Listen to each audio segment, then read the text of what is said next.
Read just some rules and terms of the meeting.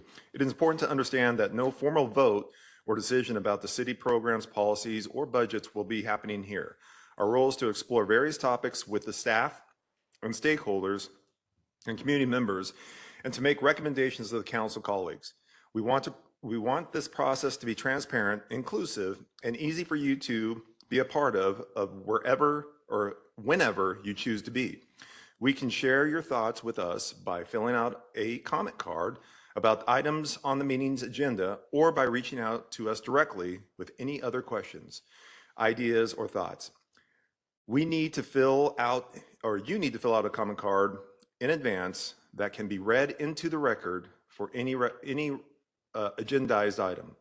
The link to the comment cards can be found on our committee website at www.tempe.gov/HSCS. And you will also find contact information for committee members and staff there for non-agendized questions, or staff for non-agendized questions. So we're going to go ahead and call the meeting order. All right, I'm going to call the meeting to order on 2023 Human Services and Community Safety meeting for today, St. Patrick's Day. Number 2 on the agenda is to make a motion to approve the meeting minutes. So move. From January. And so we approve it? We approve. Okay, we'll move on to item number 3. This is so easy. Number 3, Joel. All right. The committee welcomes public comment. According to Arizona open meeting law, the committee may only discuss matters listed on the agenda. Matters brought up by the public under public appearance that are not listed on the agenda cannot be discussed by the committee. A 3-minute time limit, it will be in effect. Is there any comments or comment cards? Okay, seeing none. We're going to go ahead next on the agenda of the committee. Next on the on the agenda is the committee session items items and updates. So committee sessions, let's see, current updates. And we're going to go ahead and do tobacco ordinance public meeting on March. Oh, okay, I see what we're doing. So the current items for update is the tobacco ordinance public meeting, March 20th is going to be a virtual via Zoom at noon, in person at 6 p.m. at Tempe Public Library. So that meeting will be, what is that going to be on Monday? March 20th, Monday. Monday. Okay, so that'll be good. Okay. Next item is an update on the Park Ranger and Lake Ranger program, and we're going to get an update from the Community Services Director, Craig Hayton. Craig, it's all yours. And Alex. Thank you, Council Members Garland, Navarro. Craig Hayton, Community Services Director, joined by Alex Jovanovich, Deputy Community Services Director with Parks and Recreation. We appreciate the opportunity to follow up on the January 27th committee meeting, where we're going to dive into a bit more of the details on the Park Ranger and Lake Ranger program. This is not just an opportunity for us to present here, but also we have a work study session presentation that will be occurring next Thursday as well. So appreciate the opportunity, both of those chances to provide an update. As we dig in to the overview of the presentation, we're going to start with the data. We'll run through the performance measure, unpack a little bit about how that informs this ask specifically, knowing that the performance measure that we're going to center our conversation is one of the accelerated ones for Mayor and Council during the START budget process this year. We'll run through mission and benefits of in-housing security within parks, a presence, that is one part of it. Alex will go through the program and approach, ranger functions, also talk through the tiered response that we're outlining as well, very similar. We have Commander Hale and Chief Butch from Fire Medical Rescue. This is something that we're working closely with the departments on as well, as we look at potentially implementing a park ranger program. And then we are in the middle of the budget process. So we want to outline what that supplemental request looks like, knowing that this is, as I mentioned previously, performance measure 1.23 is an accelerated one. It's very important, as is the ranger program, to Mayor and Council, but we know that it is one supplemental request among others that the full council will get a chance to weigh in on. We'll talk through in process and next steps. We're not just waiting for the end of the fiscal year to potentially implement some measures that could have an impact on the feeling of safety, and then certainly an opportunity for question and discussions towards the end of the presentation. But please, if there's any questions on a specific slide, please feel free to stop us. Outlining the performance measure 1.23. It is one of the more complex ones in the sense that we measure daytime, nighttime feeling of safety, a very subjective performance measure from the public's perspective. but also is broken down into city, neighborhood, and desert parks as well. So it crosses daytime and nighttime throughout multiple different park elements. And we know that this, being an accelerated performance measure, doesn't sit on its own within safe and secure communities, but it actually impacts other performance measures and other areas and vice versa. For example, the feeling of safety in parks is impacted positively and negatively, not just by a security presence, by behaviors within parks, but also by the state of the equipment, how well a park is lit, how activated a park is as well. So this is one area that we're going to focus on in a security presence through the Park and Lake Ranger program. So just looking at data-driven opportunities, as a data-driven city, we want to make sure that we're setting ourselves up for success, but also going back and evaluating what success looks like. One of the key metrics that we're looking at currently is that feeling of safety performance measure 1.23. Our goal is 88% across both night and daytime across the city, which is Kiwanis, Tempe Town Lake, the bigger regional parks, the desert parks, which would be preserves, but also the neighborhood parks. That aggregate number is 88%. As you can see, our aggregate total for daytime is at 71%, which is still under 88, but we have a significant amount of improvement to make on the feeling of safety within parks at night. At 37% is what our current trend number is, as you could see, with a recent uptick likely tied to some of the increased use around the COVID restrictions in 2020. It's actually been trending down recently, but we certainly have been working collaboratively across multiple different departments to make an impact. And this is one opportunity that is ahead of us. So that is one of the key data metrics, but we also know that as we set a performance measure goal, it's also going to be impacted by calls for service from the police department and our own calls for service within parks of the data that we do track so that we can identify some of the vandalism activities that we do have and that we respond to.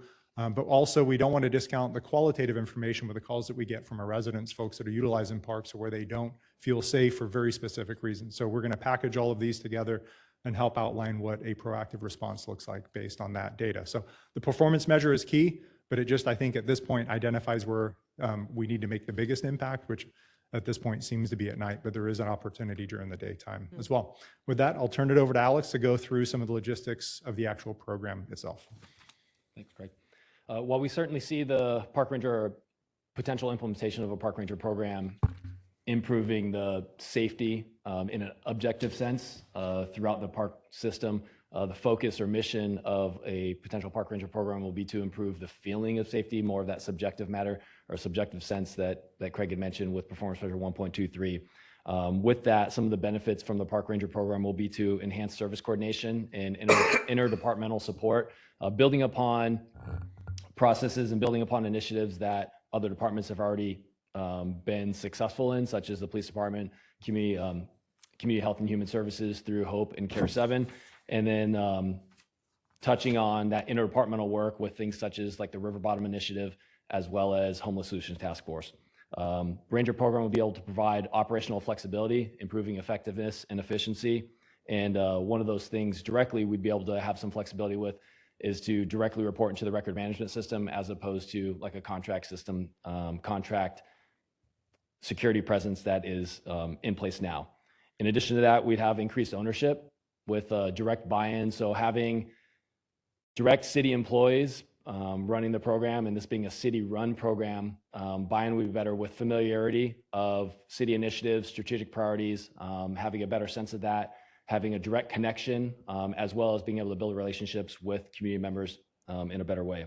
And then streamlined communication, both intra and interdepartmentally, not necessarily having to go through a specific chain of command. So being in a program that, and I'll touch on this in a minute, being housed in community services, not following through that typical chain of command that you would see in like a military presence, or even something that might happen in a police world, or maybe even something in Tempe Fire Medical Rescue, being able to directly communicate when there are issues and things that need to arise instead of having to go through a chain of command to get an answer before a decision's made. Allowing us that, along with a lot of other of those benefits, allowing us to quickly pivot when we need to shift resources. So that way, if we, based on data-driven decisions, being able to pivot, change resources. And then one last point I want to mention for benefits is being a city and internal program, we'd have full control over the hiring, onboarding, and training process. And I'll touch on training in just a minute.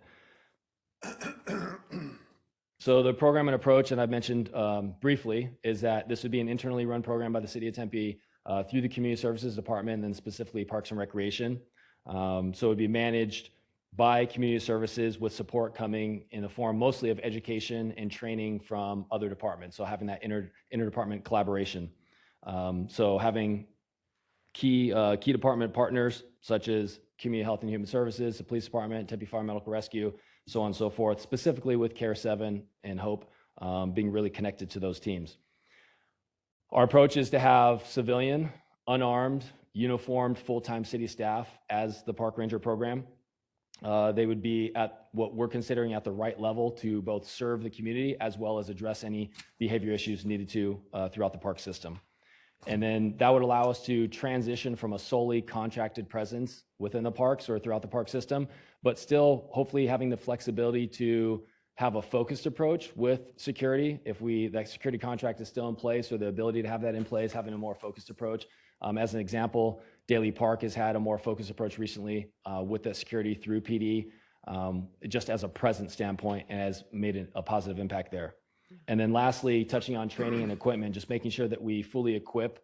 Our approach is to equip both with training as well as with equipment, the park rangers, to be able to provide them a breadth of training and experiences. I mentioned earlier the connection with other departments, and a lot of that training and support, such as through CARE 7 and the HOPE team, would come from them to be able to better serve the community. And ultimately, so that way, when we're making connections in the community, or the ranger program's making connections, it wouldn't be just a, hey, call the HOPE line, call the CARE and HOPE line. It would be the next step in being able to directly connect them with services instead of just referring them to a phone number. Mm-hmm. Part of our approach will also be a tiered response. So knowing that we're going to have a reactive response in nature, it happens across the park system, but ultimately a tiered response, meaning that we're going to have multiple daily visits, multiple daily proactive visits at specific parks, and then tiering that to having a daily presence, maybe not a multiple times a day at certain parks. And then lastly, being able to visit other parks potentially on a weekly or on an as needed or occasional basis on a proactive response. Mm-hmm. Just want to highlight some of the core ranger functions, knowing that the comprehensive full list of duties and responsibilities would be much longer than this, but just want to highlight some of the core functions. So starting with serving as ambassadors, really connecting with community members. That's something that came out in a conversation we had with a neighboring city on one of the strong benefits they've had is really having the ranger program really form deep relationships with community members. So through outreach and building relationships with the community, being able to serve as ambassadors, like I said, and then also ultimately being able to serve as an extension from other departments. I mentioned this previously with some of that training and support provided by someone like CARE 7 or HOPE or even PD, being able to serve as that first point of contact rather than have to rely on, let's say, a police officer to respond to a park for a prohibited park activity. This would be more of the right response for the right situation, having a ranger out there that's uniformed but unarmed and as a civilian. It would help bridge the gap in those services as well. And then another core function would be enforcing code. So those prohibited activities that I mentioned briefly, enforcing code of conduct, rules, ordinances. Park rangers being able to directly resolve those issues. Once again, not having to call a police officer unless it warrants. Being able to resolve those prohibited activities, correct behaviors, address those. And then after enforcement or as part of enforcement, just having a presence. So seeing that as a really core function, having rangers just serve as a presence in parks, not just to serve community members and provide the feeling of safety as well as safety for community members, but also potentially to be a presence for employees. If we have employees that might be in a situation where they're cleaning out an encampment, whether it's a park maintenance employee or it could be somebody else that's out and about at our parks, that's an employee, having rangers be able to just be a proactive presence in those cases to provide safety for employees as well. And with that, I'll turn it back over to Craig. Thanks, Alex. So our goal here is, and we've used the term park rangers very generally. We know there's a desire for park and lake ranger presence. I mentioned when we were here 2 months ago that we're looking at what that proactive presence would look like on the lake. And what I didn't do initially was just identify how diverse our park system is. Our park rangers are meant to address every area within our park system, including the preserves, as well as in and around the Tempe Town Lake. We have set this up through the supplemental budget request as identifying a 7-day-a-week coverage, 20 hours per day, so that we can identify when parks are open, that we have a presence to be able to address negative behaviors, but also to be the ambassadors so we can make those connections or just make the experience that folks are wanting to get within our parks an even better one. And then we need to provide that additional presence, the security presence, we can do that as well. It doesn't mean that we are stuck to those 20 hours, we can certainly flex as well. So for that, we've looked at a flexible tiered response. We've want to piggyback on the great work of the police department working with Allied that have identified a tier system. What can we do to continue to build upon that approach? We're use data, those 4 data points that I mentioned previously, to make sure that we're having and we're identifying our proactive patrols within the entirety of the park system based on data. That could be inter-desert preserves, which are currently, in Papago, we see higher calls for service in that area, and we do have a higher presence there in Papago Park than we may at Stroud Park, for example, during different times of the year. It doesn't mean that it can't shift based on activities that we're seeing. That could also include on the town lake and around the town lake and downtown Tempe as well. We also want to be available to respond for calls for service so that we're getting outside of our patrols so that we can actually be a presence where it's needed if somebody is going through a very hypo-local situation. And then, as I've mentioned previously, we want to spend some time exploring what that presence on the town lake actually looks like. We want to be practical so that we've got a presence on the lake when it makes the most sense, knowing that we've got to balance out the rangers throughout the entirety of the park system to do so. And to back up and really reinforce what we mentioned 2 months ago, the goal here is to have a 2-tiered ranger system where there is a flex series position, where there is an entry level and a second tier that would have additional competencies, additional certifications, additional training that can respond potentially to on-lake calls for service. And that is something that we're continuing to work through internally of what that looks like. That is our approach as we go through setting up the job descriptions that we would look at those 2 different tiers. We currently already have that within our parks maintenance system, where based on competencies and certifications, where employees, there's almost a built-in level of succession so that it's not you're at one level and that's where you're going to be for the next 10 years if you so choose, but you can actually move to the next level as well. So the goal would be to utilize that tiered system in a response, but also through the flexible staffing model that we would be proposing and working with the human resources team. With that, we also want to identify a balanced, interdependent team from the beginning. We want them to be self-sufficient, but working closely with Tempe Fire Medical Rescue. All the teams that Alex has mentioned with the police department, we see a great opportunity to continue to integrate with the Office of Community Policing, with the HOPE team, with so much work that is currently happening, even with our allied security and our downtown security staff that is currently managed by the Downtown Tempe Authority. But we know that within this system, there's an opportunity for rangers, lead rangers, an additional level of responsibility, but also oversight and career track, a supervisor position, but also some data management through an admin assistant as well, through a management assistant, so that we're actually looking at that data piece is going to be key. We have the key performance measure 1.23, but that really just scratches the surface of data that we should be using to measure how we're being successful with a potential implementation of a program. And as you'll see coming up in the next few weeks, I believe it's at the end of April, the initial budget will come from the city manager's office. Our initial request is $2.2 million, a mix of one-time and recurring funding, both staff and equipment, and some resources needed to supply the entire system with a ranger presence, but also that interdependent team that could help us be successful and really hopefully turn that curve around on the data for 1.23. So that's at a high level, our supplemental request. Things that we're currently working on, knowing that this is a budget season that would likely kick off with July 1. We're really preparing for scalable implementation. Tanya is a key member of our team that's working through behind the scenes with Alex and myself and our budget manager just to make sure that we are able to scale whatever opportunities that are ahead of us, knowing that we're working with the attorney's office and the prosecutor's office to provide opportunities for the rangers to actually cite for park code violations, whether it's an hours violation or it's a prohibited activity. The list is much longer within our preserves so that we don't have to say, please stop doing that or I'm going to call somebody. Sometimes it's going to come to that if the activity is that serious, but there should be the opportunity for us to be able to address those things, but we need to clear the path working through our attorney's office as one example to do so.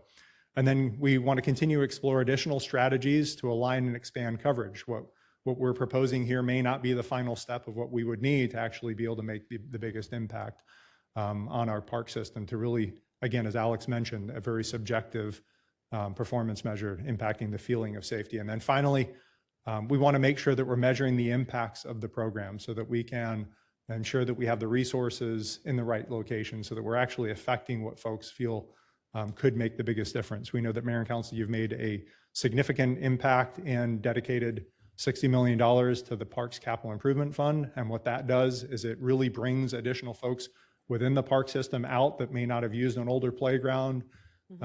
We've added ramadas and other elements to our parks. Clark Park is going to see a significantly higher amount of activity just based on the capital infusion of funds there. So we believe that this is going to be a multifaceted approach to hopefully make a positive impact within our system. So with that, we'll be happy to answer any questions and appreciate the time and the opportunity to come back.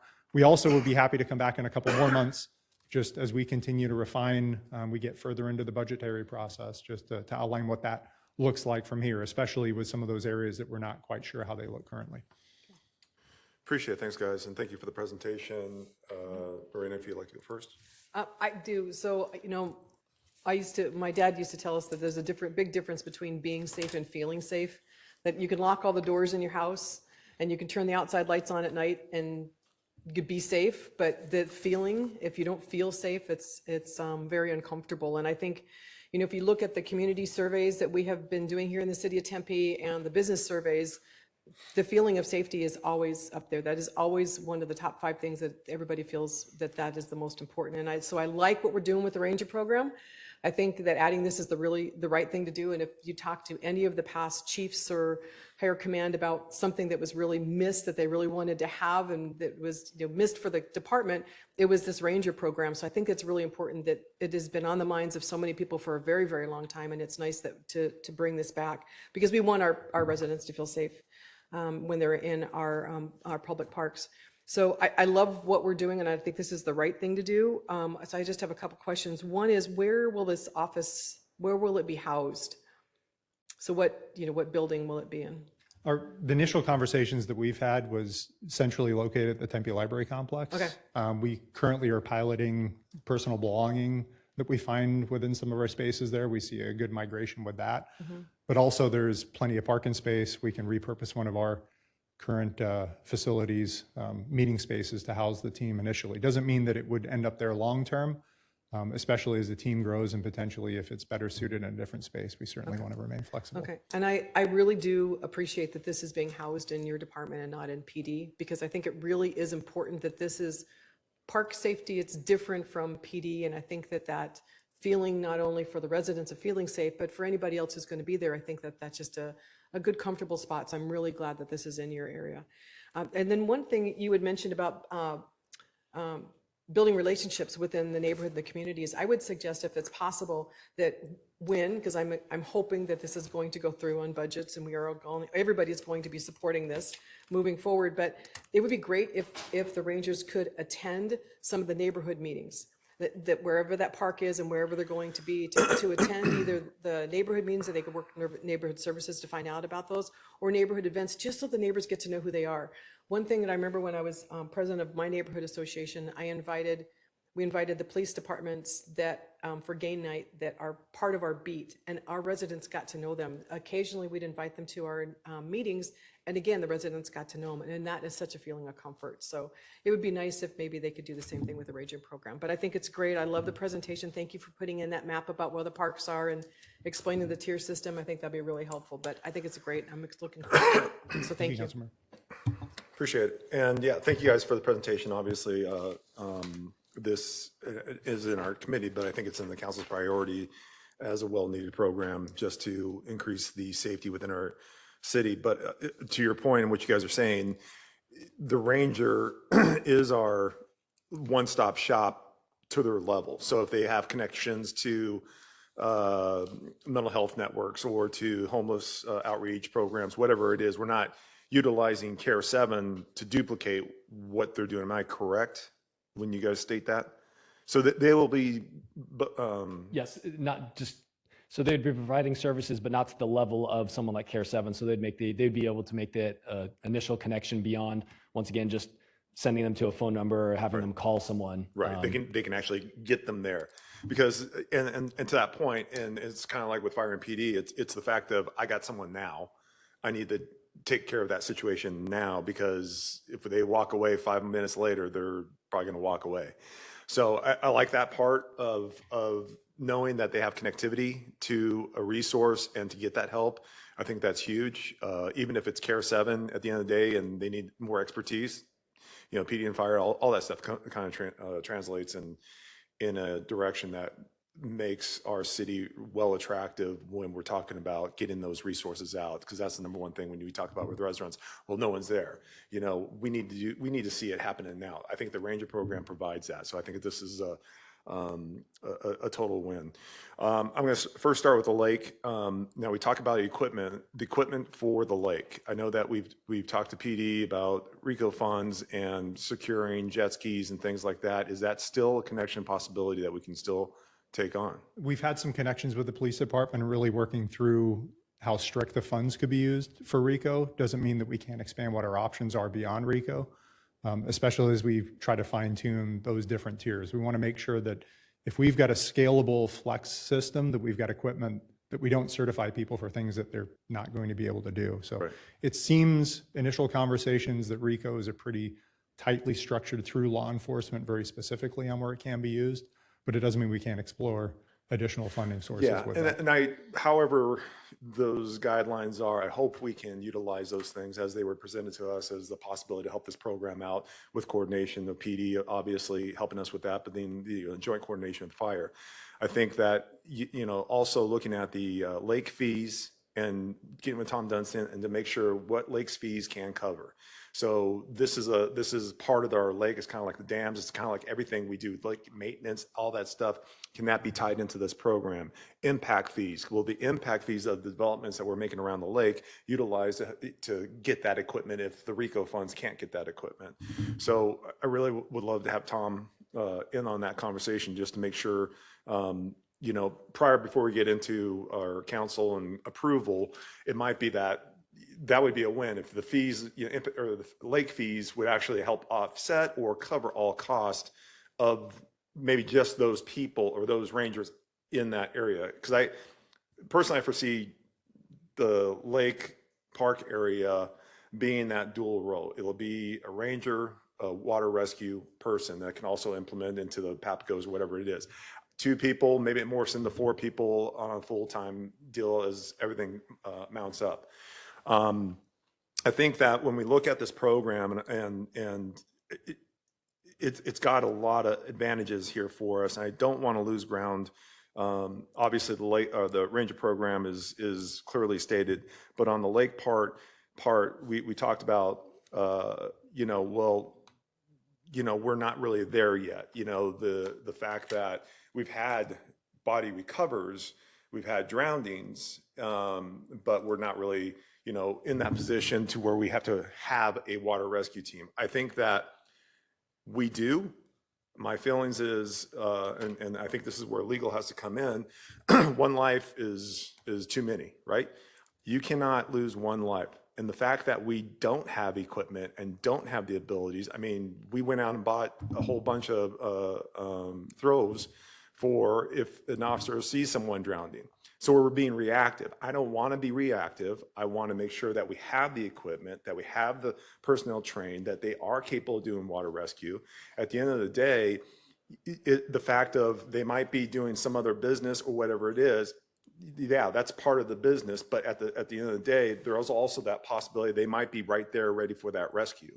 So I think that we have to have that ability to do that. I think I talked about with PD and fire, yes, they could have a major incident going on and all patrol going over there and be lacked to the lake too. Same with fire, we could have a major event going on and be lacked to the lake over there too. It doesn't mean that our liability is exposed. It just means our services got compromised in that area. So I do want legal to look at that because I think that we need to react to this as we're getting bigger and better, or getting more events going on in the lake.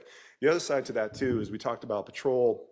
You know, well, if they're on one side of the lake and then, you know, they have to get to the other side of the lake. I think that's the other advantage of the Lake Ranger program is if a jet ski is utilized, easily get to the other side of the lake for an event or whatever it may be. It doesn't have to be in the water. It just has to be on the lake's edge.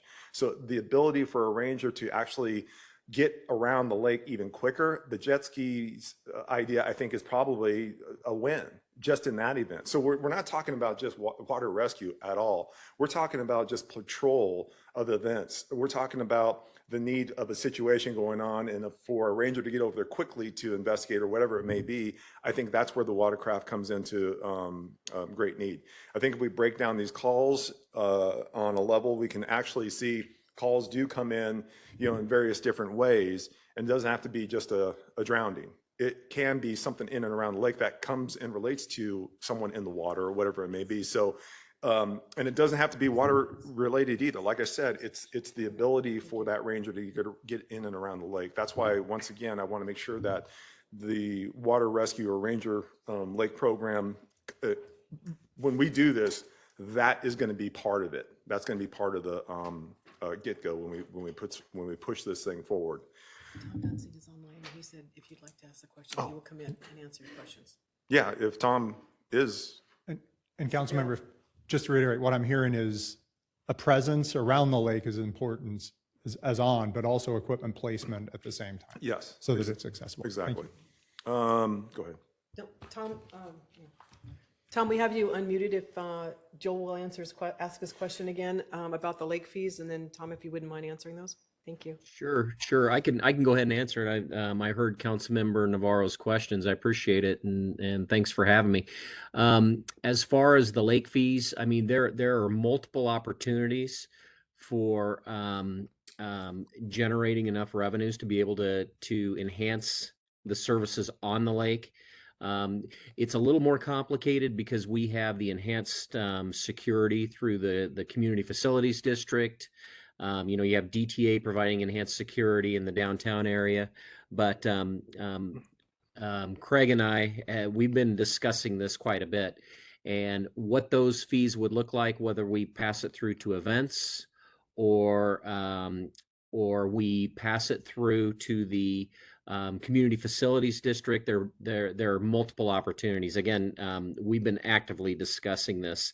As far as the impact fees, the only comment I would have on that is we have to remember the impact fees are for specific projects that we identify when we do our impact fee studies.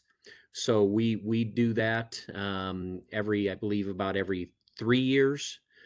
So we'd have to go back in and say, are there specific infrastructure projects that we can finance with impact fees? They're only eligible for infrastructure, and obviously we can't do any operating costs with impact fees. But absolutely, you could leverage that however we see fit. And Councilmember, I hope I answered your question. I know it was a little bit vague, but I guess the big thing is we've been having lots of discussions about services on the lake. Right, and you did. I mean, I think we're going in the right direction in terms of we're just trying to figure out how those services are going to get potentially utilized to maybe offset the cost, pay for the cost. So those are still alive. I'm taking it, right, Tom? Those are still alive, Councilmember. Yes, sir. Okay. So the impact fees, when we talk about that, is just one-time capital expense. So if it was equipment, does that count, or does it has to be just infrastructure? You bring up a good point. It's infrastructure and equipment. We can finance equipment with impact fees. Sorry, I failed to mention that. Okay. And then the other side of that too is infrastructure. So we have, which is another thing to kind of investigate and look at. We have a nonprofit group or lake rowing teams that have money set aside to do a with the clubhouse Boathouse. deal on the other side of the lake. Yeah, I think that'd be huge. But if those fees could help provide offices for the rangers in that area or a location to make easy access to the jet skis, whatever it may be. But I think we need to also investigate that with those row club people and just kind of see where they're at on that. I think that Donna Kennedy, that would be a conversation with her too. So yeah, I think that I want to keep that, and as you're kind of hearing from me, I want to keep the Lake Patrol, when we bring this whole thing out, that the Lake Patrol, the certifications, the equipment is all part of this first delivery. That's what I'm hoping to achieve here today, to make sure that we're looking at it in that direction, along with the other stuff that provided by the Ranger program. When you hours of operation, you said 20 hours, so it's like 10-hour shifts, 7 days a week type of thing. And then I would imagine, I think you guys said that we could vary those shifts on how we were going to deploy them and what hours and things like that as we get more data. It's just like everything else. I mean, once we get it going, yeah, we're going to make changes. We're going to figure it out. There's going to be the best use of this and X, Y, and Z. So I think those will have some big benefits. How many hirees do we plan on total going for? It's going to depend on what the funding looks like. And I think without having the conversations through the city manager's office and them recommending the budget, I'll stick away from, if I can, through those details at this point. But the hope would be to cover it, the shifts we have submitted for those full 7 days, 20 hours. And then also with some leads that would help supplement sometimes as well. So our focus would be covering those 20 hours with that as well. So certainly as we have additional conversations through the council, for supplementals, we certainly, after it gets through the city manager's office, would be happy to talk through those details. I think that's cool. Very cool. And then we'd also, back to the lake and the CFD, we'll loop in the Enhanced Services Commission as well to have those conversations, as Tom mentioned as well. I think that's an important part of those conversations. There's a meeting coming up in April. So we'll have that, which should hopefully align. That'll be a chance for Alex and I to provide that information there. Cool. Other than that, anything from PD or fire, calls, lake, anything to share with anybody here, just like the services, how it can enhance services around the lake for you guys in various different ways? Any new information? Do you want to speak?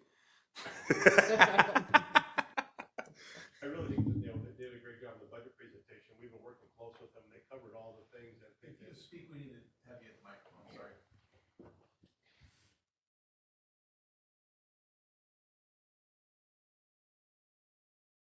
Council members, Commander Kim Hale, Tempe. So thank you very much for the opportunity. I think the presentation, we've been working close with them in the presentation. They covered a lot of the materials.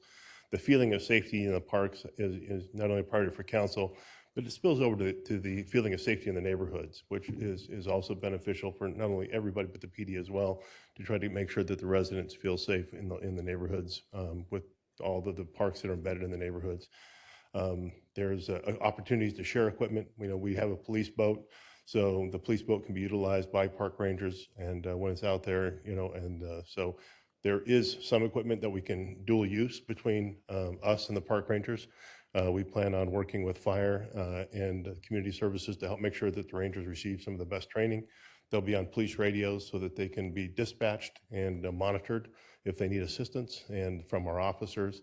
So that also is another way to kind of force multiplier, so to speak, when we have those kinds of eyes and ears in the parks that can give us and direct us to where the problems are. So there's a lot of benefits to that. And currently we're doing that with Allied Security. Allied Security has been providing great service, and I have nothing negative to say about them. What the difference is the amount of training, the people who we can hire right up front, and then also the longevity of the program.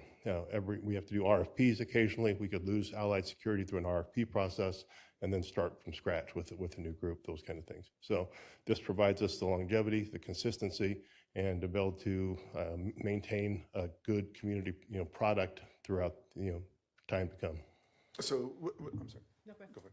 So with that said, my thought is there's still a connection with RICO funds, potentially, if you guys can explore the fact of, yes, there's still, with the equipment still helps PD in various ways. It could be utilized by PD. It could be, a combination of just using it in various ways to help resources on the PD side. So I'm wondering if that RICO funds we still have ability to utilize those funds to help with those kind of costs. And I don't know what the balance is on the RICO funds, but the RICO it's called Equitable Sharing Program. In that program, it delineates very specifically that it has to be law enforcement only. We can't finance salaries or different things for anybody but law enforcement, right? But if let's say that we bought jet skis, and those jet skis are marked as police jet skis, and we use them just like the police boat, and they're sitting there and the Rangers need to use them, they can use the resource. And so, or if we put together training and for our officers, and then we invite the Rangers to participate in that training that maybe we ended up paying through RICO to bring somebody from out of state for some type of training or whatever it is. So there's opportunities in that if we needed to use the RICO funds for some of those things. It's all depending on, I guess, what we've got available still, and as well as, it has to be though for a law enforcement purpose specifically, and then we can, those assets can be, utilized, it'd be on occasion. I just don't want to misspeak and put something on record that we're trying to, supplant the funds, right? Get the program. No, I totally get it. It's just that opportunity. Yeah. Councilmember Garland. I just had a quick question. The police boat that you said that we have that we can utilize, do you know that if it has been modified so it can get underneath the bridge when we had an issue with it not being able to? Currently, it has not. We're looking at other ways to buy other types of craft to get under that last little bit of the bridge there. Okay, great. Just curious. Thank you. Fire. I don't want to miss you, Tony. I mean, you're No. there. Commander Hale did a great job in summarizing everything on the fire side of it. We focused on this project mainly on the training piece of it, of how we're going to ensure that our members, the Lake Rangers, Park Rangers, are certified or trained up for water type operations. And that's with partnership with PD and ensuring that their members also who have been identified to operate on their boats or a hypothetical jet ski or whatever equipment that is, would be prepared to go out and do those operations. That's been our key focus in these discussions at this point. And along with providing some guidance, some suggestions on the equipment that could be used, we've teamed up with Kirkland Fire Department in Washington, who has a lot larger lake to deal with than we do, but they have created their own certification program that they've teamed up with from Hawaii, bringing back some of those rescue type operations that could fit under the bridge with a jet ski and a rescue board behind it. So that's the piece that we focused on. Awesome. Sounds like we're in a good direction. Yeah, no, I think, at the end of the day, and I've said this before, with the growth of the lake, with the activity around the lake, with the potential of things are happening, and I know that we have probably guys, hey, I bet you I can make it to the other side of the lake. Those events kind of are probably going on. We just need to be prepared. And I think that my personal opinion is being proactive, having the ability to have the equipment, even if it's seems a little soon. I don't want to say that, but I think that while everything is transpiring around here, while our events, I take a look at that Aloha Festival and I was like blown away by just a non-alcohol event, but great venue for the family. It just was out of the park of people there, along with the second Sundays on Tempe. So activity, the hotels that are happening here that are coming up, I think it's our due diligence to have the right appropriate people out there on the lake with the Ranger program. And I love the fact that what we're doing for our other neighborhood parks and how we can tier those up. I think this is just a great step forward. Thanks, guys. Got a deep bench, and the term that comes to mind is integration. And we've got a lot to learn. Certainly Alex and I are just two of many people that will be working through this program, but we've got a very deep bench and who are part of a deeper bench as well. So thank you very much. I think it's really important for this community how well you all are working together to make our city safe. So thank you to all of you. Thank you. Thank you. Okay, we're going to go on to the next discussion, which is going to be, About our strategic plan. okay. So we're having this discussion here because it's difficult for us with open meeting laws to have a lot of this discussion somewhere else. So what we want to do is just talk a little bit about, walk through our plan and just talk a little bit about it and what we are looking at for upcoming meetings. If there's anything specific on here, Joel, that you might be interested in. I was just going to I just think going through the top. So our first one, 1A, it's about community safety. Well, here we are again, and strategic plan for that, and the Public Safety Task Force. And we are going to have an update on this Public Safety Task Force and what's happening with that at a meeting what month do we remember we're going to do that? April, May?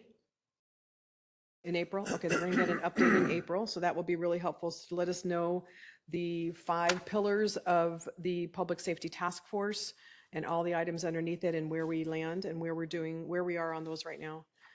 The next one is about interdepartmental solution to park and downtown safety, including water safety, which we've just discussed. There you go. Check that one. We're doing that one.